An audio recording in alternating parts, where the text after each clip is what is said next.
I'm here in the studio. This is where we have our newscast for the week. We usually have it every 2 weeks. We cover campus news. And we have the entire class is together with the newscast. You have producers, you have camera people, we have reporters. It's just a class that goes over the news for the university, and it goes up on the website. What really got me excited about the communications major is, one, I like speaking. I'm pretty good at public speaking, and so I tried to find the major that fit to what I was good at. And communication really spoke to me.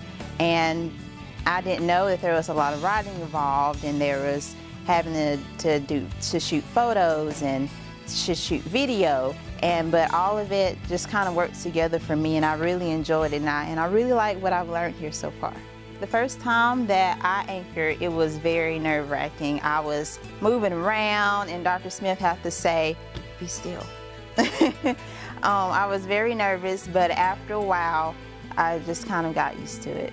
I'm still a little nervous, but it's better.